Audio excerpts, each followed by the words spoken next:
बिस्मिल्लाहिर्रहमानिर्रहीम। अस्सलाम वालेकुम नादरीन, आप यूट्यूब चैनल देख रहे हैं, मैं इमरान खान। नादरीन, सबसे पहले इंडिया में आपको ले जाते हैं क्योंकि पाकिस्तान में बहुत सारे हमारे दानिश्वर, बहुत सारे टाउट्स, बहुत सारे पाकिस्तान में मीडिया के लोग जो हैं वो दुबले हुए जा रहे हैं कि जनाब काकरोच जनता पार्टी के साथ ये हो रहा है, वो हो रहा है। वैसे तो काकरोच इकट्ठे होकर पड़ गए नरेंद्र मोदी को। मोदी के लिए हालात उतने आसान तो नहीं हैं जितने नॉर्मली इंडिया में नरेंद्र मोदी के लिए चले आ रहे हैं गुज़िश्ता कई सालों से। और लगातार नरेंद्र मोदी, बहुत सारी टर्म हो गई हैं वो इक़्तिदार में है और उन्हें चैलेंज करता हुआ कोई दिखाई भी नहीं दे रहा।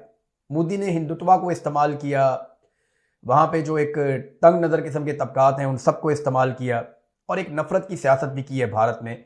दूसरा, मोदी ने अपनी पॉलिसियों के ज़रिए से निज़ाम के ऊपर काफ़ी हद तक कंट्रोल किया इंडिया में। तो अब ये नौजवान खड़े हुए हैं तो सबको लग रहा है कि शायद ये नौजवान भारत को नरेंद्र मोदी से या उसके बनाए हुए सिस्टम से निजात दिला पाएँ। मैं आपको एक खबर दिखाता हूं। ये जो लोग दुबले हुए जा रहे हैं ना कि काकरोच जनता पार्टी के साथ ये हो रहा है, नरेंद्र मोदी नौजवानों के साथ ये कर रहा है, वो कर रहा है, मैं एक छोटी सी एग्जांपल उनके सामने रखता हूं। ये खबर आई मरी से। वहां पे इंसाफ स्टूडेंट फेडरेशन है, आईएसएफ, और रावलपिंडी मरी रोड पे एक रैली उन्होंने निकाली नौजवानों ने। उसके बाद ज़िले सदर जो है जैन सत्ती, उनके घर के ऊपर छापा मारा गया और बेगुनाह 2 छोटे भाइयों को अगवा कर दिया गया और 5 दिन तक जबरी तौर पे उनको गायब रखा गया और अब उन्हें शनाख्त परेड पर अटक जेल भेज दिया गया है। अब ये पुरअमन रैली निकाली रावलपिंडी में मरी रोड पे। देखिए, आप दूसरों के लिए चाहते हैं कि इंडिया में पूरी जमहूरियत होनी चाहिए, आप ये चाहते हैं। हालांकि वो आपकी रिस्पॉन्सिबिलिटी नहीं है, वो इंडियंस की है। आप ये चाहते हैं कि इंडिया में बेहतरीन जमहूरियत होनी चाहिए, पुलिस वाले डंडा भी ना मारे नौजवानों को, आप ये चाहते हैं। बड़ी अच्छी बात है, ये चाहना चाहिए आपको। लेकिन पाकिस्तान में गोलियां चलाएं, जबरी तौर पे लापता करें, लोगों को उठा के अगवा करके ले जाएं, 5-5 दिन के बाद उन्हें शनाख्त परेड में डाल दें, तो ये आपके लिए नॉर्मल है, ठीक है। 100-150 बंदे का सर खोल दें, आप कहते हैं खुशी के साथ जनाब सर खोल दिए। यानी पाकिस्तान में जितना मर्जी जुल्म और बर्बरियत हो जाए, आप उसका जवाब घड़ के आ जाते हैं सामने। लेकिन इंडिया के अंदर आप कहते हैं जनाब बिल्कुल हर चीज एक्यूरेट रहनी चाहिए। आप पाकिस्तान के वफादार हैं या इंडिया के वफादार हैं? हर वो आदमी जो चाहता है कि इंडिया तरक्की करे और इंडिया के नौजवान आगे बढ़े, वो बुरा नहीं चाहता। लेकिन क्या वो पाकिस्तान में भी चाहता है कि पाकिस्तान तरक्की करे और पाकिस्तान के नौजवान आगे बढ़े? आपको इंडियन नौजवानों की तालीम का तो बड़ा फिक्र है कि वहां के नौजवानों की तालीम के हवाले से उनके एतराजात हैं। पाकिस्तानी नौजवानों के हवाले से आपको कोई एतराज नहीं है। पाकिस्तान में नौजवान एहतजाज करने निकले तो आप कहते हैं जनाब पकड़ो, अंदर डाल दो, जबरी तौर पर लापता कर दो, इनके घर तोड़ दो, इनके मां बाप को नौकरियों से निकाल दो और इनको कॉलेजों से निकाल दो, इनके दाखिले भी नहीं होने चाहिए फिर कहीं पे, इनको रेड मार्क कर दो। तो ये आप ऐसा नहीं कर सकते। देखें ना, पाकिस्तान के नौजवानों से आपकी वफादारी होनी चाहिए, पाकिस्तानी नौजवानों से आपकी ज्यादा मोहब्बत होनी चाहिए और उनके लिए आपको ज्यादा आवाज उठानी चाहिए। लेकिन यहां पे दो रहा है, जब भी कभी नौजवान निकलते हैं उनके साथ जो किया जाता है पाकिस्तान में, और फिर मीडिया उसके ऊपर जो किरदार अदा करता है, वो तो गोदी मीडिया भी नहीं कर रहा। यानी इंडिया का अगर मीडिया जो है वो गोदी मीडिया है, तो पाकिस्तान का मीडिया भी उससे कम नहीं है।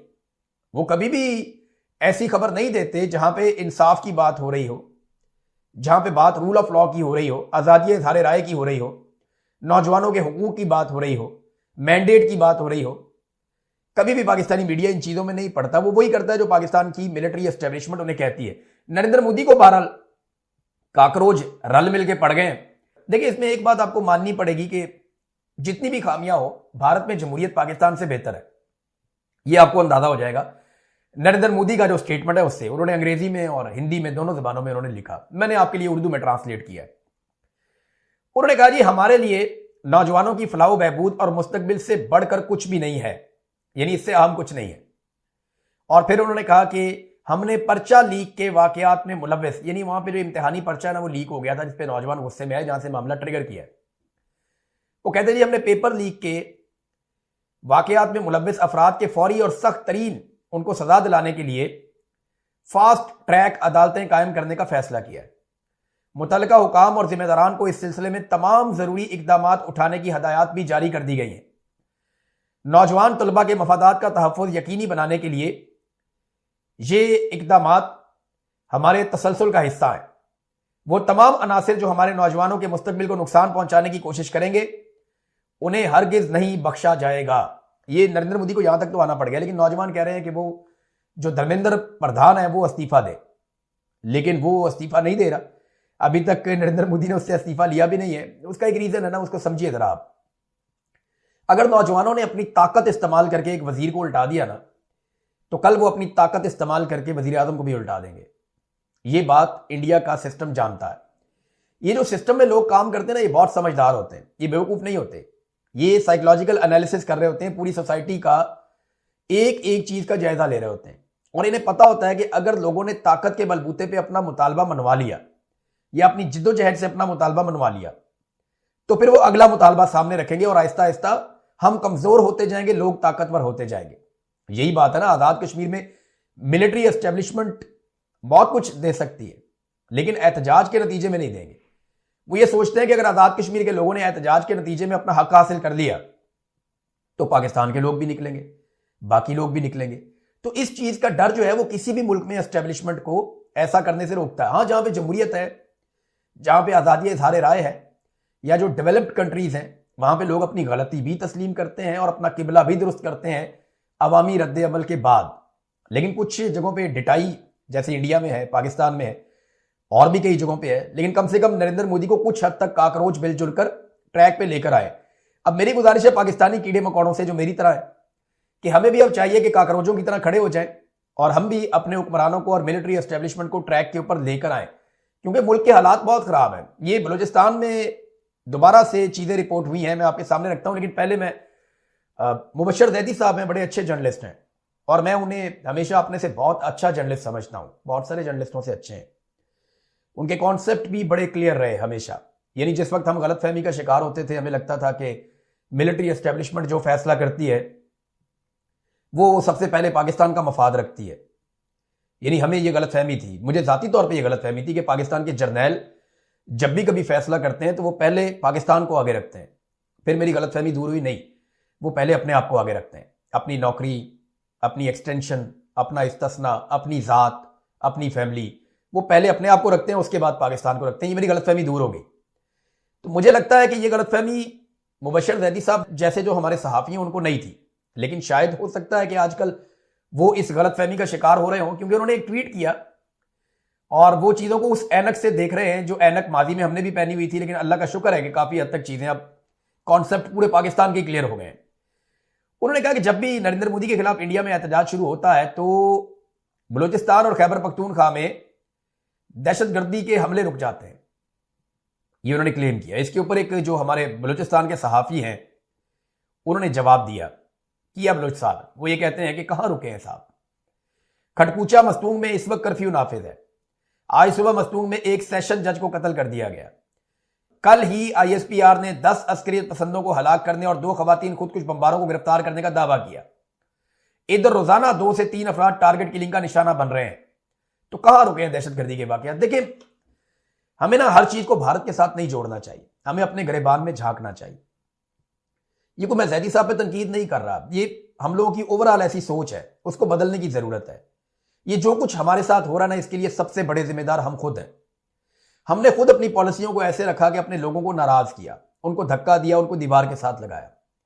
हम जब भारत बलोच को बंद कर देंगे, जो एक आजाद आवाज है, तो फिर बंदूक वाले ही सामने आएंगे ना। जब हम ईमान मजारी को बंद कर देंगे, जो कानून का सहारा लेती है, तो फिर बंदूक का सहारा लेने वाले ही आगे आएंगे ना। जब आप पॉलिटिकल आवाजों को बंद करते हैं, इंसानी हकूक की आवाजों को बंद करते हैं, तो लोगों को तो अपने हकूक चाहिए, फिर वो ताकत के बलबूते पे सामने आते हैं, फिर उन्हें आपका दुश्मन इस्तेमाल भी कर सकता है। तो मेन चीज ये है कि आप अपने लोगों के साथ जुल्म और ज्यादती बंद करें, जबरी तौर पे गुमशुदगियां आप बंद करें, अपनी पॉलिसीज को ठीक करें, आप लोगों का इस्तेहसाल करना बंद करें, आप उनसे छीनना बंद करें, आप डिलीवर करें उन्हें, और जो जिसकी ड्यूटी है वो उतना काम करे। मिलिट्री एस्टेब्लिशमेंट का काम नहीं है कि वो डेवलपमेंट में घुस जाते हैं, वो मईशत में घुस जाते हैं, वो हर चीज के अंदर मुदाखलत करते हैं, उनका काम नहीं है। वो अपना काम करें, हमें हमारा काम करने दें। सिविलियंस अपना काम करें, सियासतदान अपना काम करें, ब्यूरोक्रेसी अपना काम करे। आप देखें हमारा मुल्क ठीक होना शुरू हो जाएगा। तो भारत पे इल्जाम लगा के आप अपनी जान तो छुड़वा लेते हैं वक्ती तौर पे कि जनाब ये भारत ने किया, हमने नहीं किया, लेकिन जब भारत कर रहा होता है तो आप रोक क्यों नहीं पा रहे, ये सवाल। और दूसरा, आप उनको ग्राउंड बनाकर क्यों दे रहे हैं? यानी अगर पाकिस्तान में दहशतगर्दी होती है तो उसके लिए आप ये नहीं कह सकते उसने की है, पहले जिम्मेदारी आपकी है।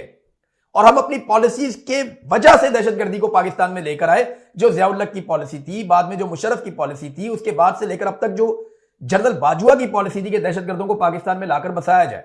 इमरान खान साहब के दौर के अंदर इस पर डिबेट हुई थी, और जब रजीम चेंज ऑपरेशन हुआ तो मुराद सईद चिल्ला रहा था कि ये ना करो, लेकिन दहशतगर्द पाकिस्तान में पहुंचे और लाए गए।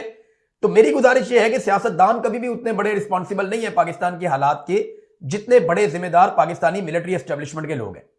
और भारत पाकिस्तान में अगर कोई साजिश करने में कामयाब होता है तो उसके पीछे हमारी कमजोरी और हमारी अपनी वजूहात है, हमारी अपनी गलत पॉलिसीज हैं, जिसकी वजह से दुश्मन भी फायदा उठाता है। बस मेरी इतनी गुजारिश थी। अब अफगानिस्तान वाला मामला नाज़रीन पाकिस्तान के लिए थोड़ा गंभीर हो गया। वो गंभीर ऐसे हो गया कि पाकिस्तान ने एक अटैक किया था अफगानिस्तान में, तो एमनेस्टी इंटरनेशनल ने उसकी मुकम्मल तहकीकात की है। इससे पहले अक़वाम मुत्तहिदा की भी रिपोर्टें आ चुकी हैं, और ये एक जंगी जराइम के तौर पे इस मामले को देखा जा रहा है। तो मेरे ख्याल में पहले वाकया आप देख लें कि ये जो उम्मीद एक सेंटर था जहां पे नशा करने वाले लोगों का इलाज किया जाता था, वहां पे पाकिस्तान एयरफोर्स ने अटैक कर दिया था, और ये कहकर किया था आज से चंद माह पहले कि यहां पे दहशतगर्द है और यहां पे कुछ असला डिपू था, यहां पे बारूद था, तो उसकी वजह से कोई धमाके वमाके हुए हैं, तो हमने तो जनाब इसके ऊपर, तो वो एक्चुअली एक एरियल स्ट्राइक थी। माजी में उस जगह को इस्तेमाल किया जाता रहा है, और कुछ तालिबान वहां पे अपने अड्डे शड्डे बना के माजी में वहां रहते भी रहे हैं, ये दावा किया गया। लेकिन अभी वो सिर्फ एक उम्मीद बहाली सेंटर था जहां पे नशा करने वाले लोगों का इलाज किया जाता था। इसी तरह की गलती अमेरिकन फौज से हुई जब उन्होंने मिनाब स्कूल पे अटैक कर दिया, कि माजी में उसको किसी और मकसद के लिए इस्तेमाल किया जाता था, अब वो छोटी बच्चियों का स्कूल था। तो अमेरिकन ने तो अपनी गलती कुछ हद तक मानी है, बल्कि वहां पे तो वो बहुत सवाल भी उठाया गया कि मिनाब स्कूल की बच्चियों को क्यों मारा। पाकिस्तान में तो आप ये सवाल भी नहीं उठा सकते कि जो उम्मीद बहाली सेंटर है उसके ऊपर अटैक क्यों किया गया। वो पाकिस्तान की मिलिट्री एस्टेब्लिशमेंट ने सहाफियों के जरिए से फौरी तौर पे ये खबर चलवाई कि नहीं वो बहाली सेंटर नहीं था, वहां सिर्फ दहशतगर्द रहते थे। अब इसके ऊपर जो इंटरनेशनली इंक्वायरी की गई है, उन्होंने कहा जी कि उन्हें ऐसे कोई शवाहिद नहीं मिले जो पाकिस्तानी फौज के इस दावे की तायीद करते हो कि हमले के वक्त उम्मीद रिहेबिलिटेशन सेंटर में हथियारों और गोला बारूद के जखीरे या किसी दूसरे फौजी मकसद के लिए इसको इस्तेमाल किया जा रहा था। उन्होंने कहा जी हमने पूरी इंक्वायरी की है और यह सेंटर सिर्फ रिहेबिलिटेशन के लिए था, जो लोग नशे के आदी हैं उनके इलाज के लिए, उनकी बहाली के लिए यह मरकज काम कर रहा था। तो मेरे ख्याल में अब इंटरनेशनल कुछ इदारे भी इसमें आ गए हैं। पाकिस्तान को बराह रास्त अफगानिस्तान से बात करनी चाहिए, बार बार बात करनी चाहिए, हर मामले में उनके साथ एंगेजमेंट रखनी चाहिए, चाहे दाइश का मामला हो, टीटीपी का मामला हो, दीगर दहशतगर्द तंजीमों का मामला हो, उनके साथ कोऑपरेट करें, उनके साथ मिलकर दहशतगर्दी के खात्मे के लिए एक मैकेनिज्म बनाएं, ताकि अफगानिस्तान और पाकिस्तान बॉर्डर के दोनों तरफ अमन कायम हो सके। जब तक अफगानिस्तान में मुकम्मल तौर पे अमन नहीं होगा तब तक पाकिस्तान में नहीं हो सकता, जब तक पाकिस्तान में नहीं होगा अफगानिस्तान में नहीं हो सकता। हम एक दूसरे के साथ जुड़े हुए हैं, सकाफत एक जैसी है, दोनों तरफ एक जैसे लोग रहते हैं, एक जैसी जुबान बोलते हैं, एक जैसे कपड़े पहनते हैं। तो बाढ़ लगाने से आप कंट्रोल नहीं कर पा रहे तो आपको बातचीत या एंगेजमेंट करनी पड़ेगी, और पाकिस्तान को वो करनी चाहिए। नाज़रीन, मरियम नवाज ने एक स्टेटमेंट दिया था कि खवातीन मेरी रेड लाइन है। मैं एक डाटा आपके सामने रखता हूं, और ये डाटा मैंने नहीं लिखा, ये सरकारी डाटा है। वो कहती है खवातीन मेरी रेड लाइन है, लेकिन पाकिस्तान में खवातीन के खिलाफ जितने भी जराइम हुए, चाहे वो तशद्दुद हो, ज्यादती के मुकदमात हो, कत्ल के मुकदमात हो, जिनसी जराइम हो, रेप के मुकदमात हो, सनफी जो उनके खिलाफ जराइम होते हैं या तशद्दुद होता है वो मामलात हों, तो हर तरह के जो खवातीन के खिलाफ जराइम हुए उनमें से 74% जराइम पंजाब के अंदर हुए हैं, मरियम नवाज के सूबे में। यानी पंजाब की आबादी पाकिस्तान का आधा है, लेकिन खवातीन के खिलाफ जराइम में पंजाब बाकी सूबों से बहुत आगे है, और 74% जराइम सिर्फ पंजाब में होते हैं, फिर सिंध में होते हैं, खैबर पख्तूनख्वा और बलूचिस्तान में बहुत कम होते हैं। अब आप यहां से अंदाजा करें कि जो टॉप 10 शहर हैं, यानी टॉप 7 शहर जो हैं खवातीन के खिलाफ जो तशद्दुद, जराइम, रेप और इन चीजों में मुलव्विस हैं, वो 7 के 7 पंजाब के हैं। 8वां कराची है, फिर 9वां और 10वां फिर पंजाब का है। यहां से आप अंदाजा कर लें कि खवातीन कितनी गैर महफूज हैं पंजाब में। कराची जैसा शहर जिसकी आबादी लाहौर से दुगनी है, कराची की इतनी बड़ी आबादी है कि नॉर्मली बहुत सारे मुल्क ऐसे हैं दुनिया में जिनकी आबादी कराची से कम है। इतनी बड़ी आबादी वाला शहर भी 8वें नंबर पे है, और पंजाब के 7 शहर कराची से ज्यादा खवातीन के खिलाफ जराइम में आगे हैं। और मरियम नवाज कहती है कि खवातीन मेरी रेड लाइन है। अब ये डाटा आप देख लें, ये आपके सामने है कि खवातीन के साथ क्या किया जा रहा है। हत्ता कि जेल के अंदर जो खवातीन है उनके साथ बड़ी ज्यादती हो रही है। मैं आपके सामने एक ऐसा फैक्ट रखने वाला हूं जिसके ऊपर मेरी गुजारिश ये है महकमा जेल खाना जात से पंजाब में जो आईजी जेल खाना चाहते हैं वो और जो होम सेक्रेटरी है वो, इन दोनों की रिस्पॉन्सिबिलिटी है कि वो इस मामले की इंक्वायरी करें और इंक्वायरी करके इंसाफ करें। मैं कोई ये नहीं चाहता कि, यानी मेरे पास जेल के अंदर से खबर आई है, ये कोट लखपत जेल के अंदर से मैं आपको खबर दे रहा हूं। जो जेल का अमला है उनमें से एक खातून ने मुझे जो खबर दी वो मैं आपके सामने रख देता हूं। ये नाजिया ख्वाजा नामी एक खातून है, एक औरत है जो जेल के अंदर बंद है और इसको स्पेशल जगह पे रखा गया है। ऐसी जगह पे रखा गया है जहां पे खवातीन कैदियों को ज्यादा देर तक नहीं रखा जाता, लेकिन इसको स्पेशल स्टेटस जेल के अंदर दिया गया है। ये नाजिया ख्वाजा नामी जो खातून है ये दावा करती है कि अनमोल पिंकी के साथ भी इसके ताल्लुकात हैं और जेल में इसको बहुत प्रोटोकॉल दिया जाता है। जेल का अमला भी परेशान है कि इसको इतना प्रोटोकॉल क्यों मिलता है, और ये वहां जेल में सबको कहती फिरती है कि जनाब मेरे तो ताल्लुकात ऊपर तक हैं, तो जो मैं पैसा खर्च करती हूं वो तो आईजी तक जाता है और जेलर तक जाता है और हर जगह पे जाता है। ये जेल में चौड़ी होकर फिरती है ये औरत। नाम है इसका नादिया ख्वाजा। इसकी 3 बेटियां भी मुबैना तौर पे इसके साथ जेल के अंदर बंद हैं, यह भी दावा किया गया और यह भी बताया गया कि ये जेल के अंदर मिनरल वाटर की जो बोतलें हैं उनके अंदर शराब भी सप्लाई करती। इसको जेल में सिगरेट, वेप और नशा और हर तरह की चीजें लाने की इजाजत है और यह बाकायदा मनशियात का कारोबार करती है और इसने पूरी जेल का माहौल खराब किया हुआ है। वहां पे खवातीन जो है उनको हर चीज सप्लाई की जाती है और जराइम पेशा खवातीन के अंदर पाकिस्तान तहरीके इंसाफ की खवातीन को जानबूझकर मिक्स करके रखा जा रहा है। मैंने उनसे पूछा जी आपके जेल का कोई तरीकाकार नहीं है, कोई ऐसा मैनुअल नहीं है कि ये सियासी कैदी हैं इनको अलग रखें, ये आदि मुजरिम कैदी हैं इनको अलग रखें, ये मनशियात वाले हैं इनको इधर रखें? उन्होंने कहा जी सारा कुछ ही होता है, लेकिन इस वक्त पाकिस्तान तहरीके इंसाफ की खवातीन को तंग करने के लिए जानबूझ के उन्हें ऐसी औरतों में बंद किया जाता है जो हार्ड कोर क्रिमिनल्स हैं। वो आपस में भी लड़ती झगड़ती रहती हैं और इनको भी इरिटेट करती रहती हैं और वो नशा करती हैं, जिसकी वजह से ये घरेलू खवातीन है, उनका सिर्फ एक जुर्म है ना कि उनका एक मौक़िफ़ है, वो पॉलिटिकल खवातीन है, मुजरिम तो नहीं है ना, कुछ जराइम पेशा तो नहीं है, तो उनको बंद किया जाता है उनके साथ और ये बड़ी ज्यादती है। तो मुझे वो जो सोर्स है उन्होंने कहा कि जी आप ये खबर जरूर दें, हमें उम्मीद है कि आप ये खबर देंगे तो इसकी इंक्वायरी होगी कि ये खातून और इनकी जो बेटियां हैं इन्होंने ये जो ड्रग का सिलसिला शुरू किया हुआ है जेल के अंदर और जिस आराम से वो एक सेल के अंदर रह रही हैं, जिस तरह वो अपना टाइम गुजार रही हैं, ये बहुत बड़ी ज्यादती है और सियासी कैदियों को इनके जरिए से परेशान किया जाता है, ऐसी औरतों के जरिए से। बहरहाल ये मैंने मामला आपके सामने रख दिया, अब देखते हैं कि इसके ऊपर क्या इंक्वायरी होती है। अगर तो इसमें इंसाफ होगा तो वो भी मैं आपको बता दूंगा, मेरा सोर्स मुझे बता देगा। एक और अजीब चीज नाज़रीन मैं आपको बताता हूं, जजों को अब पाकिस्तान में अवार्ड दिए जाएंगे। अदालतों ने फैसला कर लिया, इस्लामाबाद में तो उन्होंने 6 बंदे अपॉइंट भी कर दिए, 6 जज। इनमें वो जजेस भी हैं जिन्होंने इमरान खान के खिलाफ फैसले दिए। देखिए जजों को तो अल्लाह रब्बुल इज्जत ही नवाज सकता है ना, उनका काम तो इंसाफ करना है। ये जजेस को बिल्कुल बाकी ब्यूरोक्रेसी की तरह डील करना शुरू हो गए कि इनको इनाम भी दिए जाएंगे, अवार्ड भी दिए जाएंगे, रिवॉर्ड भी दिए जाएंगे। यानी जो जज हुकूमत के लिए जितना डिलीवर करेगा, जितना ज्यादा बाकियों को खुश रखेगा, जितना ज्यादा सीनियर्स को खुश रखेगा, उतने ज्यादा उसके ऊपर इनाम इकराम की बारिशें होती चली जाएंगी। पूरी जुडिशरी को ये वाला तर्ज अमल तबाह करने जा रहा है और इसके ऊपर सोचने वाला पूछने वाला कोई नहीं है। नाज़रीन एक और बहुत बड़ी खबर है और ये ब्रेकिंग है जो डोनाल्ड ट्रंप ने कहा। पहले मैं डोनाल्ड ट्रंप का जो ट्वीट है, जो उसका स्टेटमेंट है, मैं आपके सामने रखता हूं, फिर आपको आइडिया हो जाएगा कि ये कितनी बड़ी खबर है और इसका कितना बड़ा इंपैक्ट आएगा। अमेरिका और सऊदी अरब के बीच में एक मुआहदा हो रहा है जिसको न्यूक्लियर मुआहदा कहते हैं। ये सिविल न्यूक्लियर मुआहदा है, यानी इसके अंदर कोई एटम बम नहीं दे देंगे वो सऊदी अरब को, लेकिन तवानाई के मकासद के लिए अमेरिका और सऊदी अरब के बीच में न्यूक्लियर एग्रीमेंट हो रहा है, मुआहदा हो रहा है। डोनाल्ड ट्रंप ने उसके लिए एक बहुत बड़ी शर्त रख दी है और जो उनका ट्वीट है वो ये है कि अमेरिकी महकमा तवानाई और सऊदी अरब के दरमियान तय पाने वाला सिविल एटमी मुआहदा जिसमें यूरेनियम की कोई अफसूदगी नहीं होगी, जो सिर्फ गैर अस्करी यानी गैर फौजी मकासद के लिए, दिफाई मकासद के लिए इस्तेमाल नहीं होगा, बिल्कुल वैसा ही है कि ईरान और यूएई इनके पास पहले से उस तरह के मौके मौजूद है कि वो बिजली वगैरह पैदा करते हैं, एनर्जी पैदा करते हैं यूरेनियम से। तो ये इसी तरह का मुआहदा है, कोई परेशान ना हो, कोई दिफाई नौयत का मुआहदा नहीं है। ये बात की डोनाल्ड ट्रंप ने, लेकिन जो असल बात है वो अब आ रही है। उन्होंने कहा कि यह मुआहदा मंजूर कर लिया जाएगा अमेरिका की जानिब से, ताहम यह मुकम्मल तौर पे इस शर्त से जुड़ा हुआ है।